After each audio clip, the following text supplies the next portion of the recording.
Bem, a aula 2 é para vocês resolverem os guias práticos anteriores, o 3 e o 4. Daqui a pouco vamos olhar para isso outra vez. Eu já também falei nesses guias numa das aulas anteriores. No guia prático 4, portanto, é para vocês utilizarem listas de produtos, portanto, utilizarem aqui a classe ArrayList, interface list. Então é isso que eu vou falar hoje. Portanto, é bom terem sempre a documentação, ou documentação online ou documentação offline. A documentação offline é útil uma vez que depois no teste vocês não podem utilizar a internet, portanto é bom ter a documentação offline. A classe ArrayList, portanto, é uma das estruturas de dados que permite armazenar elementos, diversos objetos. As classes que têm aqui entre o sinal menor e maior, aqui uma certa letra, quer dizer que estas classes recebem um determinado tipo de dados. Portanto, quer dizer que a classe armazena uma lista de strings, ou uma lista de inteiros, ou uma lista de um determinado tipo de dados. E depois todos os métodos, temos aqui o construtor, podemos ter o construtor vazio, ou podemos ter o construtor a receber uma coleção de elementos, então, mais uma vez, aparece aqui o E, quer dizer que é uma coleção de strings ou uma coleção de um determinado tipo de dados. Adicionar um elemento, portanto o elemento é deste tipo de dados que é especificado quando se cria o objeto. E todos os métodos, portanto, andam sempre aqui com este tipo de dados que é definido na criação do objeto. E temos por aqui muitos tipos de dados, portanto, muitos métodos que podem ser utilizados.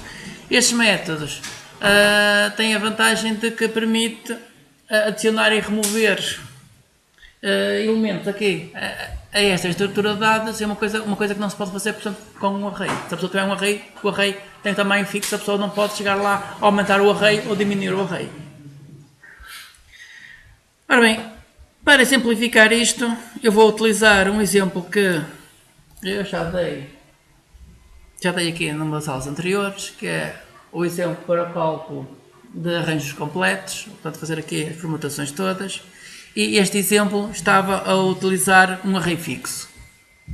Portanto, quando se utiliza um array fixo, a pessoa tem que saber qual é o número de elementos que quer lá colocar. Portanto, e tínhamos aqui então o cálculo da quantidade de elementos que se pretendia colocar. Portanto, eu vou mostrar como é que se utilizava isto e depois vou implementar isto com arrays. Portanto, vamos ter aqui as duas implementações, vamos ver as duas coisas aqui a funcionar ao mesmo tempo. Portanto, eu vou copiar isto, copy, criar um novo projeto.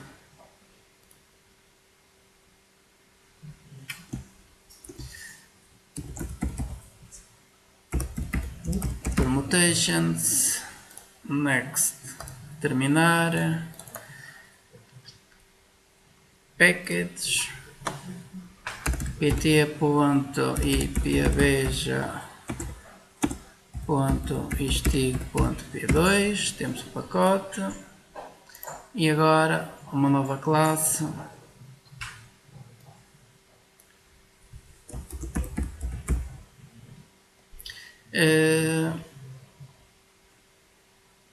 sim, permutations, pode ter o mesmo nome.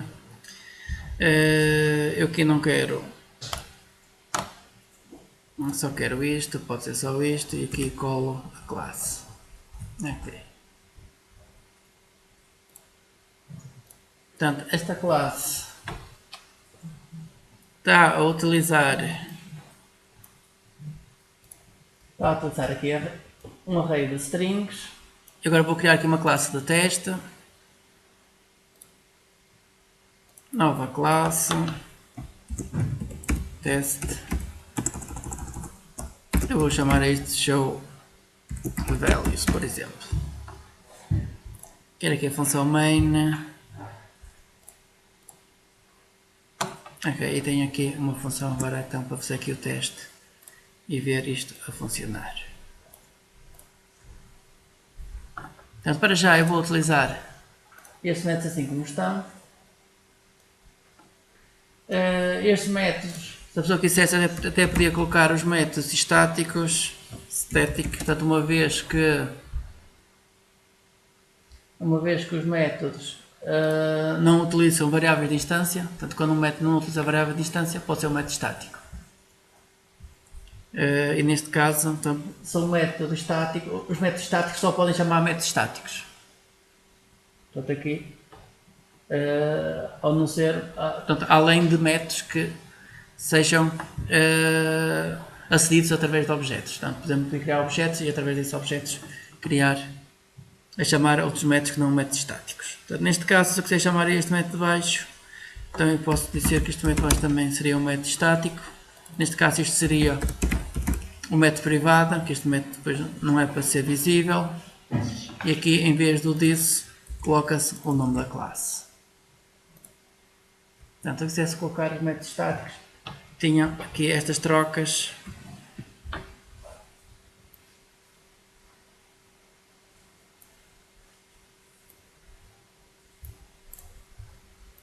Portanto, método definido estático, ao chamar o método de baixo, chama-se com o nome da classe. Todos os métodos estáticos chamam-se todos com o nome da classe. E, nesse caso, colocava este método de baixo, o nextString, como sendo um método privado e também um método estático. Ok, então isto, sendo um método estático, agora chama-se este método com o nome da classe. Vocês estão a ver isso. Essa aqui é a função main. E agora é só fazer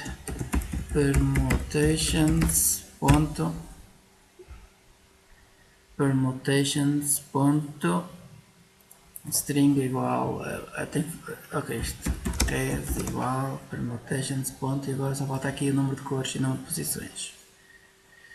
Eu vou criar variáveis para isto. Número de cores igual coisas simples, 3 cores.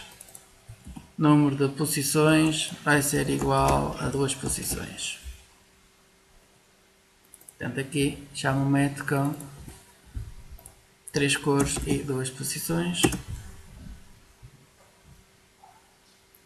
E agora posso, por exemplo, mostrar isto tudo para cada string s existente neste array. Para cada string s existente neste array, vou mostrar a string system.out, mostrar a string no ecrã. Print,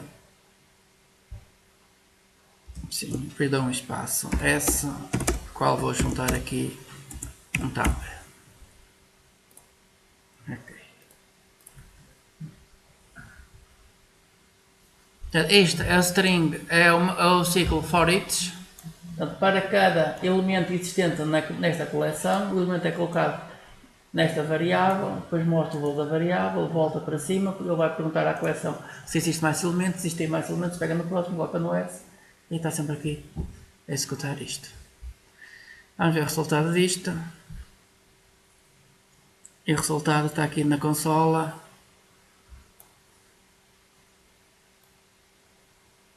Portanto, isto tem estas possibilidades: AA, AD, AC, BA, BB, BC, depois CA, CB e deve de ter aqui um CC.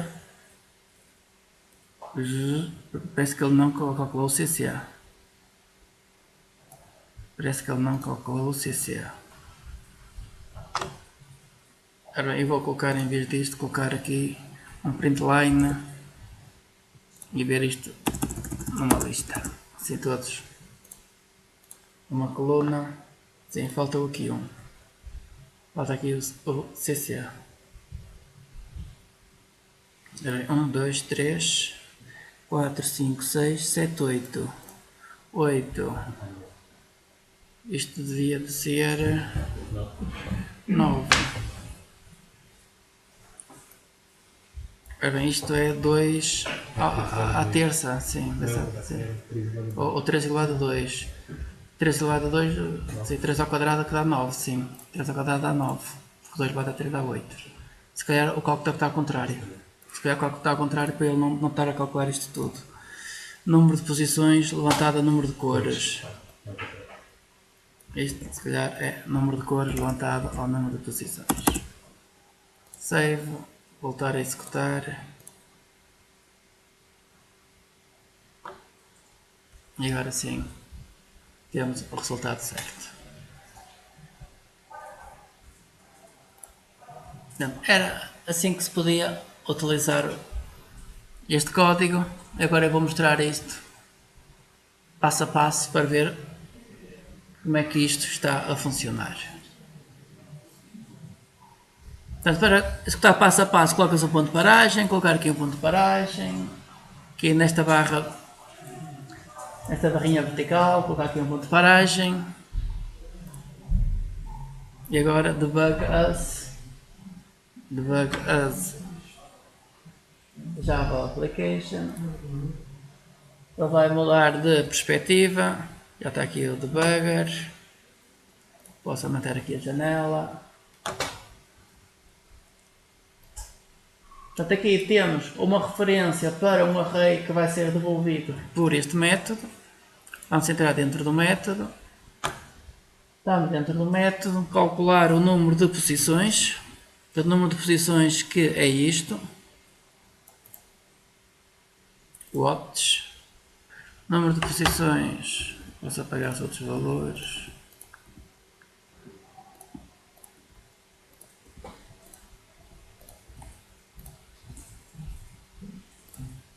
Portanto, a pessoa pode selecionar uma instrução, chega aqui e faz watts para ver qual é este valor. Dá 9. Portanto, a pessoa pode colocar aqui muitas variáveis e vai executando o programa e vai vendo os diversos valores. Eu vou colocar aqui a perspectiva por omissão para a pessoa ter aqui os diversos valores. Portanto, neste momento temos aqui, podemos, por exemplo, adicionar aqui o res também. Watts. Temos aqui o array res. Portanto, neste momento esta linha ainda não foi executada, portanto a variável ainda nem sequer existe. Vamos avançar. Portanto, a variável está aqui, res, que tem tudo a nulls, pelo menos estão aqui todos, os valores todos, portanto está tudo vazio esta variável. O value ainda não existe, vamos ver quanto é que é o value.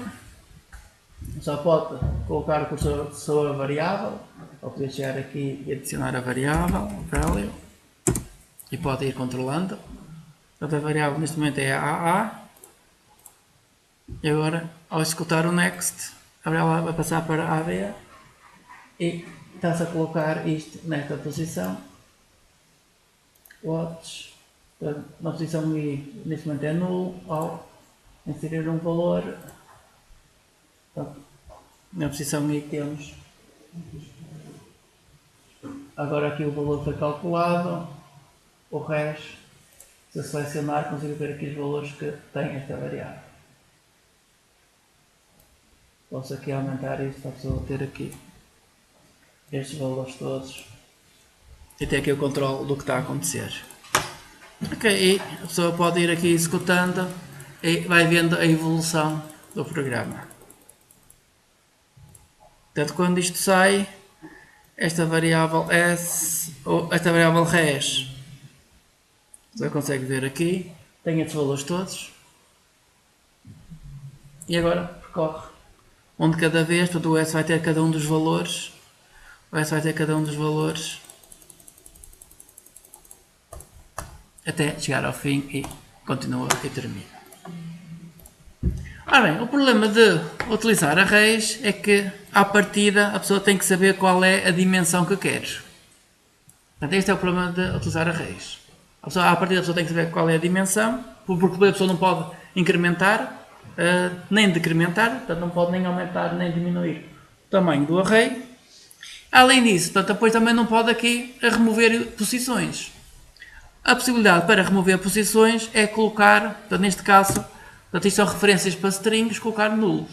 Nulo numa referência. Portanto, se eu quisesse aqui eliminar uma certa posição, podia chegar aqui e dizer que na posição 5 eu vou colocar uma referência para nulo e estou a eliminar aqui esta possibilidade. Se eu quiser eliminar outra, tenho que fazer sempre isto. Por exemplo, 4, 3. Olha, só que depois isto faz com que, quando for necessário uma chave, por exemplo, agora eu quero uma chave aleatória. Eu quero uma chave aleatória. Então, eu quero colocar aqui na string try key, quero colocar aqui uma chave aleatória. Como é que isso faz?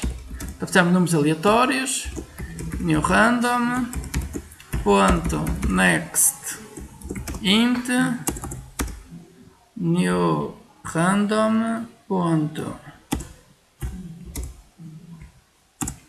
Ctrl Shift O para colocar o import, senão não aparecia nada, next int, e vou dizer que quero um inteiro entre 0 e o tamanho do array, res.length, ponto e vírgula. Portanto, isto dá um número aleatório, e então agora eu vou devolver o elemento que está nesta posição. Ok, e tenho aqui uma chave aleatória. Só que agora esta chave aleatória pode ser nulo, porque eu já coloquei aqui uns nulos. Portanto, se for nulo, eu vou querer outra. Então, como é que isso faz? Portanto, estamos aqui de um ciclo while, andar aqui a calcular números aleatórios até encontrar uma chave diferente do nulo.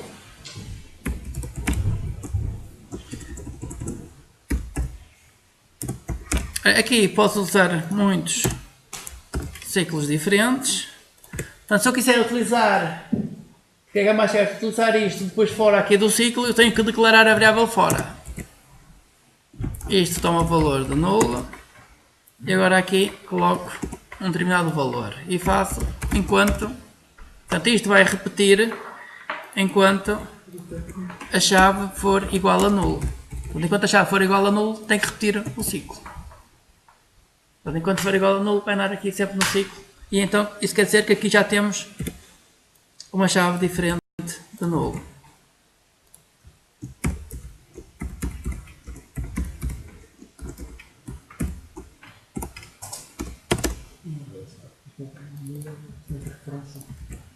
Portanto, null é uma referência para... Portanto, é assim, como isto é um array de strings, mas em termos de memória, o que vamos ter, vamos chamar aqui o paint.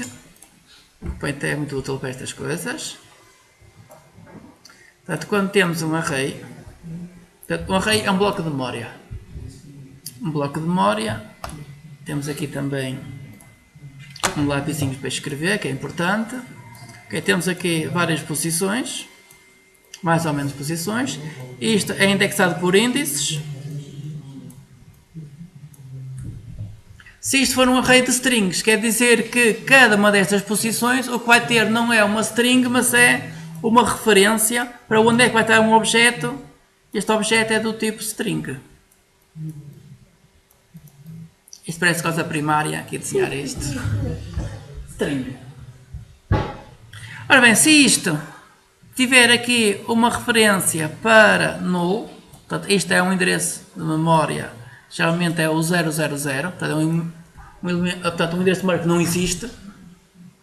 Portanto, em vez de colocar um endereço de memória válido, coloca-se null, que é o endereço 0000. Portanto, depois, quando a pessoa faz operações com este valor, tem que ter atenção que se eu fizer null ponto qualquer coisa, uma variável que tem null qualquer coisa ponto qualquer coisa dá uma exceção. Para. Portanto, aqui ao colocar null, estou... Portanto, se isto tinha... Imaginemos, aqui a posição 0 tem a referência deste objeto. Se eu colocar aqui null, depois deixa de existir uma variável que tenha a referência deste objeto, então depois existe a recolha do lixo que vai e apaga o objeto da memória.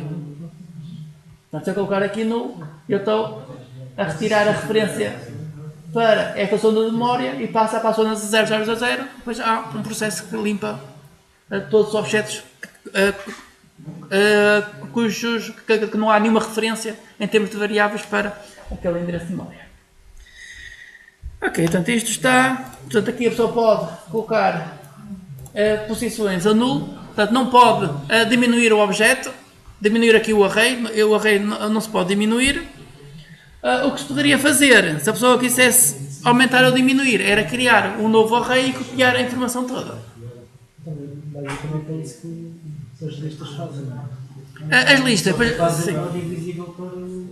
sim, portanto, mas as listas depois já têm implementações muito diferentes. Portanto, depois aquilo já tem ali um conjunto de referências de uns elementos para o outro. Portanto, depois a implementação já é uma coisa muito diferente de um array. Assim, pode ter arrays, mas geralmente internamente são coisas muito diferentes. Portanto, isto era o que se podia fazer com arrays. Agora vamos ver a mesma coisa com listas. Ora bem, a mesma coisa com listas, para isso eu vou alterar este código.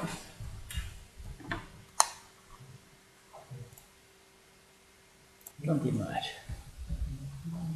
Ora, eu vou começar por alterar então este método dos arranjos.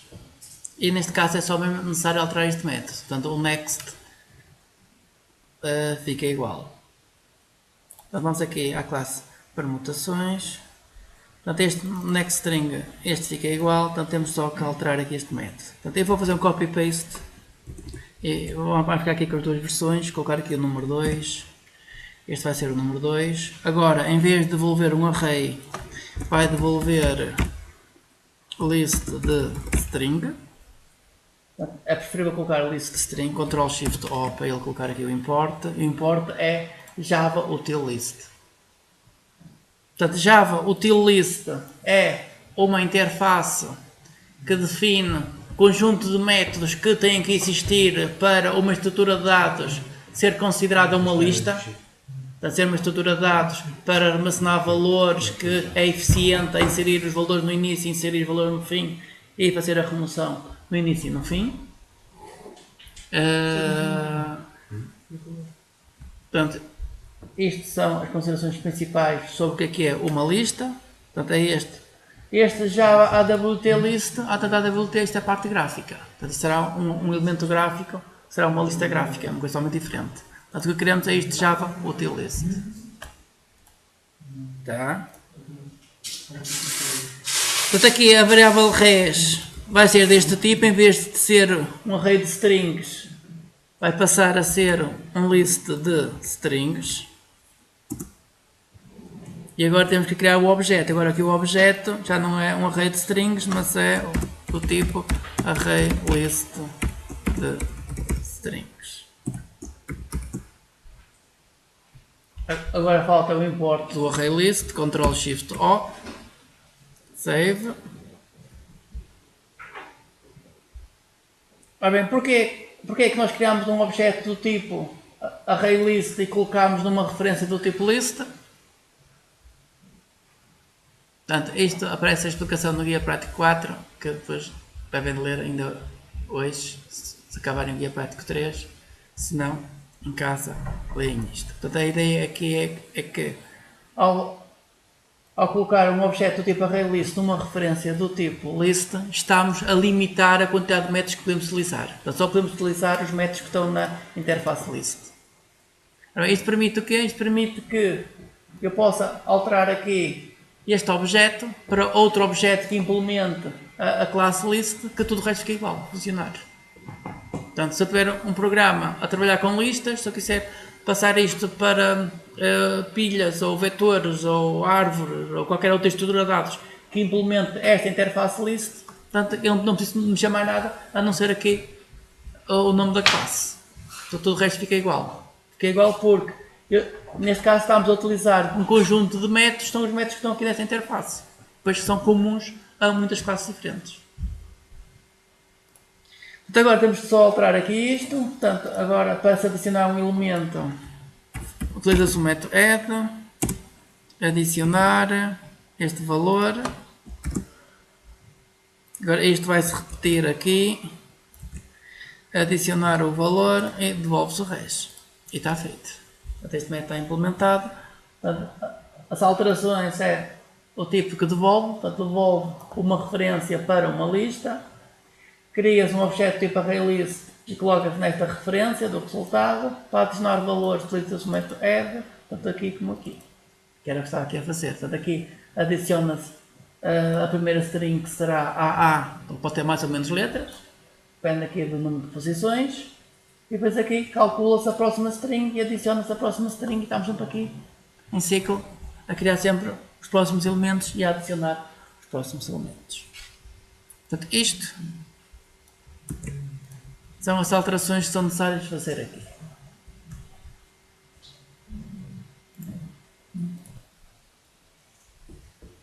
Portanto, esta variável size é necessária aqui para o ciclo, para a gente saber quantas vezes tem que calcular os próximos elementos, mas também pode utilizar a variável size aqui. E agora vamos olhar para a documentação da classe ArrayList. Bem, a classe ArrayList tem um construtor vazio, que é o que estamos a utilizar, tem um construtor que recebe uma coleção de elementos e tem um construtor que recebe a capacidade inicial. Portanto, como a classe ArrayList é uma classe que vai aumentando a capacidade à medida que é necessário, só que ao aumentar a capacidade à medida que é necessário, portanto, isso tem um certo custo. Se a pessoa sabe à partida mais ou menos quantos elementos tem, a pessoa pode dar logo essa capacidade e ele recebe logo espaço mais ou menos para esses elementos. Portanto, o que acontece é assim, a pessoa para já não sabe como é que esta classe está a ser implementada. Como a pessoa não sabe como é que a classe está implementada, isto pode estar implementado de muitas formas diferentes e então que a classe pode ser eficiente quando a pessoa somente indica qual é a capacidade inicial. Isto é sempre dinâmico. Portanto, esta classe é sempre dinâmica. A pessoa pode sempre adicionar mais elementos e remover os elementos. Mas geralmente, dependendo da implementação, pode ser útil a pessoa dizer qual é a capacidade inicial.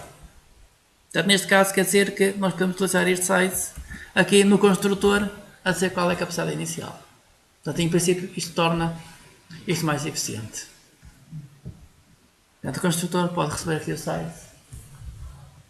E agora, dependendo da implementação desta estrutura de dados, em princípio, ao receber o size, portanto, a estrutura de dados vai logo receber mais espaço para estes elementos todos. Ok, esta parte está e vamos agora então para a função main. Olha, a função main é semelhante, eu vou começar aqui por isto que é. Vamos começar por criar aqui uma lista de strings, list de strings, e vou chamar esta variável res2. Portanto, neste momento o que isto devolve é uma lista de strings, Ctrl Shift O para colocar os importes, já vimos que é Java util list. O nome agora é 2, o nome do método, arranjos completos 2. Daqui está. Para mostrar os elementos, o ciclo é o mesmo. A vantagem é que o ciclo é o mesmo, é só indicar que agora a variável é esta lista e não o array. Portanto, este ciclo for each tem esta vantagem que é, permite percorrer uma coleção. A coleção pode ser um array, pode ser uma lista, pode ser uma árvore, pode ser uma coisa qualquer. Desde que implemente certas interfaces depois. Este objeto não implementasse as interfaces necessárias para o ciclo for each, ele aqui ia dar erro a dizer que isto não era válido aqui para o ciclo for each. Assim a pessoa consegue aqui ver os elementos todos. Se a pessoa quiser apagar elementos, vou aqui apagar dois elementos. res2.remove. E agora a pessoa pode remover pelo índice. Eu vou remover o elemento que está na posição 4, não faço a mínima ideia qual é. E a seguir, por exemplo, eu vou remover o elemento remover o elemento AA. Portanto, eu posso remover pelo índice ou posso remover um determinado elemento e dou qual é o elemento que quero remover. Ele vai fazer a comparação, quando encontrar o elemento, remove esse elemento.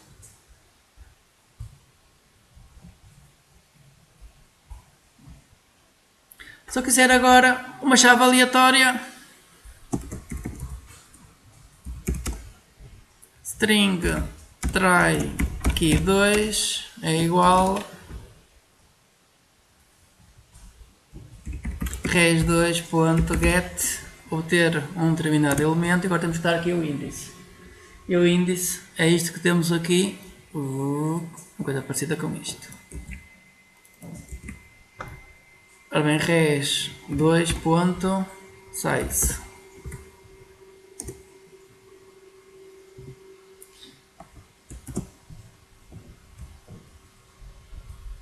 Ora bem, 1, 2, 3, falta aqui um parênteses.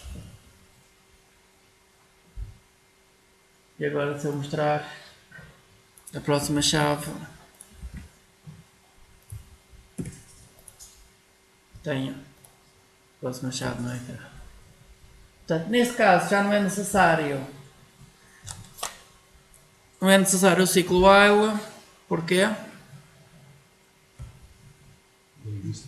Porque já não há nulos, portanto agora a pessoa removeu mesmo o elemento. Portanto, aqui já não há o problema que tínhamos no exemplo anterior.